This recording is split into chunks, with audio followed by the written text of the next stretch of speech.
성부와 성자와 성령의 이름으로 아멘. 현존의 기쁜 소식 5-4 한국의 150년 순례와 디지털 문명. 인류의 역사를 돌아보면 문명은 끊임없이 변화해 왔지만 그 변화의 중심에는 언제나 인간의 의식과 삶의 방식이 있었습니다. 농업 문명은 인간에게 땅과 더불어 살아가는 삶을 가르쳤고, 산업 문명은 과학기술과 생산력을 바탕으로 세상을 크게 변화시켰습니다. 그리고 지금 우리는 또 하나의 거대한 문명 전환의 시대를 살아가고 있습니다. 인공지능과 디지털 기술은 인간의 삶을 근본적으로 바꾸고 있고, 인류는 이 산업 문명을 넘어서 새로운 문명 대전환의 문턱에 서 있다고 말할 수 있습니다. 이러한 시대에 한국의 지난 150년을 되돌아보면 이것은 단순한 근대화의 역사가 아니라 하나의 깊은 순례의 역사였음을 깨닫게 됩니다.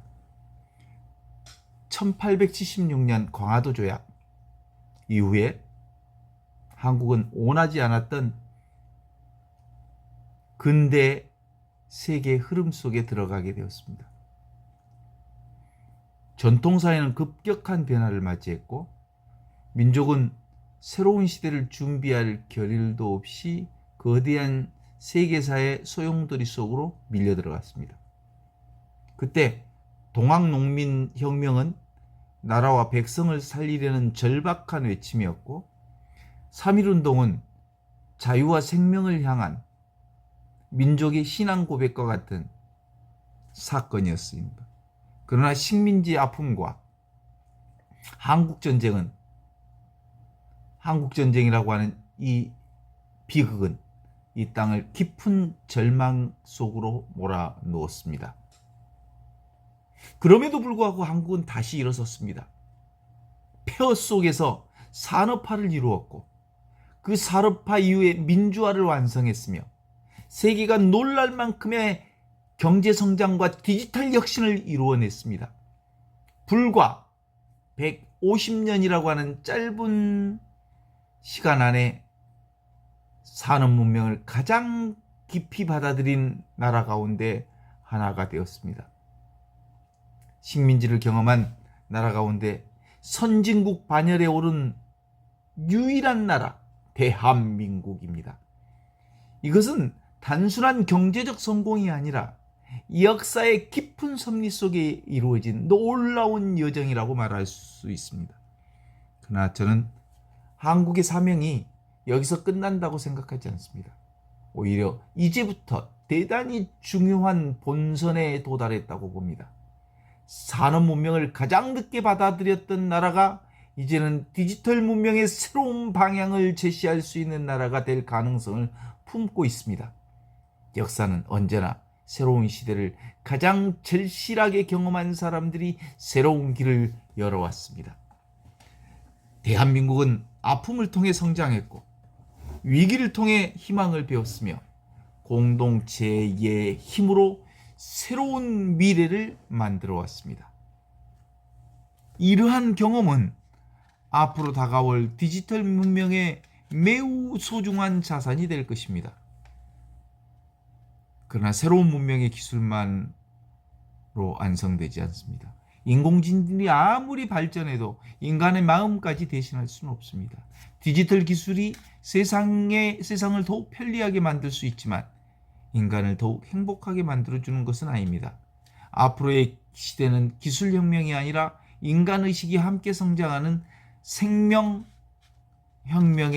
시대, 또는 현존혁명의 시대가 되어야 합니다.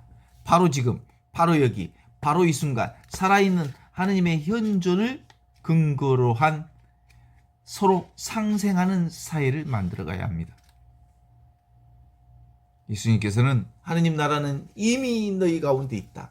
바로 지금, 바로 여기, 바로 이 순간 하느님이 살아계시다는 것을 선언하셨습니다. 이 말씀은 새로운 문명이 밖에서 시작되는 게 아니라 인간의 내면에서 바로 지금 바로 여기, 바로 이 순간 살아있는 하느님의 현존 안에서 시작된다는 것을 일깨워주는 말씀입니다. 아무리 뛰어난 기술을 갖추었다 하더라도 인간이 하느님의 현존을 잃어버린다면 문명은 결국 방향을 잃고 말 것입니다. 반대로 인간이 바로 지금, 바로 여기, 바로 이 순간 살아계시는 하느님의 현존 안에서 살아간다면 기술은 생명을 살리는 도구가 되고 인공지능은 공공지능이 되어 인간다운 삶을 돕는 동반자가 될 수 있을 것입니다. 오늘날 세계는 미국과 중국이라고 하는 이 거대한 흐름 속의 미래를 전망하고 있습니다. 미국은 자유와 혁신을 중심으로 한 디지털 질서를 지키고 있으며 중국은 국가 중심의 디지털 체제를 구축하고 있습니다. 그러나 한국이 걸어가야 할 길은 이 둘 길 가운데 하나를 선택하는 게 아니라 새로운 길을 창조하는 데 있다고 생각합니다. 그 새로운 길은 바로 생명 디지털의 문명의 길입니다. 생명 디지털 문명은 기술 중심에 두는 문명이 아니라 생명을 중심에 두는 문명입니다. 사람을 데이터로 바라보는 사회가 아니라 사람 한 사람을 존귀한 생명으로 바라보는 사회입니다. 효율과 경쟁을 최고의 가치로 삼는 사회가 아니라 사랑과 공존을 가장 중요한 생명 가치로 삼는 사회입니다. 예수님께서는 나는 길이요 진리요 생명이다 라고 말씀하셨죠. 이 말씀은 앞으로 다가올 디지털 시대에 변하지 않는 기준이 될 것입니다. 기술은 계산할 수 있지만 사랑할 수는 없습니다. 인공지능은 정보를 분석할 수는 있지만 자비를 베풀 수는 없습니다. 로봇은 노동을 대신할 수는 있지만 사람의 눈물을 닦아줄 수는 없습니다. 이러한 일은 오직 바로 지금, 바로 여기, 바로 이 순간 살아있는 하느님의 현존, 존재 자체, 의식 자체, 지복의 생명 안에서 살아가는 인간만이 할 수 있는 일입니다. 그러므로 새로운 문명의 중심에는 반드시 지금 여기 이 순간 살아계신 하느님의 현존이 자리하여야 합니다. 현존은 인간을 자연과 다시 연결하고 사람과 사람을 사랑으로 이어주고 기술을 생명을 위한 도구로 변화시킬 것입니다. 현존 안에서 살아가는 사람은 경쟁보다 협력을 선택하고 소유보다 나눔을 실천하며 성장보다 공존을 소중하게 여깁니다. 저는 특히 광주 전남이 이러한 생명의 디지털 문화의 중요한 출발점이 될 수 있다고 믿습니다. 영산강이 흐르는 저 넓은 평야와 풍요로운 자연, 오랜 농업의 전통과 민주주의의 역사, 그리고 인공지능 산업이 함께 성장하고 있는 이 지역은 생명과 기술이 조화를 이루는 새로운 문명 모델이 만들어갈 수 있는 충분한 가능성을 가지고 있습니다. 한반도도 이제 더 이상 대륙의 끝에 놓인 작은 나라로 자신을 보아서는 안 됩니다. 새로운 문명의 관점에서 한반도는 동아시아를 넘어 세계를 연결하는 디지털 생명 문화의 허브가 될 수 있습니다. 서울은 창조 혁신의 중심이 되고 강주는 생명과 인공지능이 만나는 도시가 되고 전남은 생태와 미래의 농업과 재생에너지와 디지털 기술이 조화를 이루는 생명 공동체의 모델이 될 수 있습니다.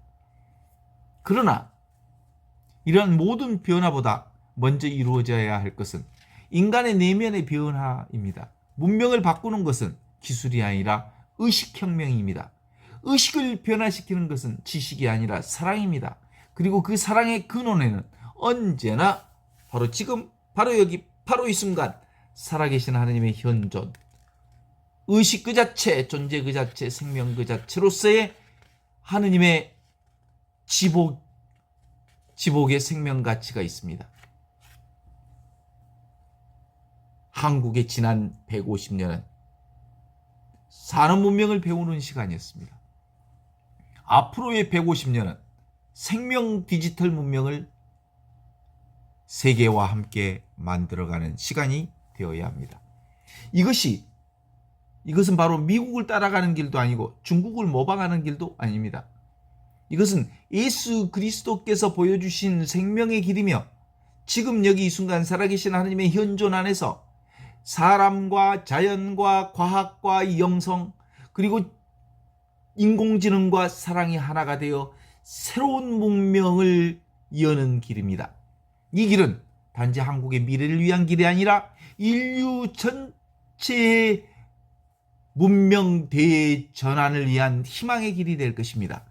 새로운 문명은 거대한 권력에서 시작되지 않습니다. 새로운 문명은 바로 지금, 바로 여기, 바로 이 순간 살아계신 하나님의 현존을 깊이 자각하는 한 사람의 깨어있는 마음에서 시작됩니다. 이것이 바로 오늘 우리 시대를 향해 선포되는 현존의 기쁜 소식입니다.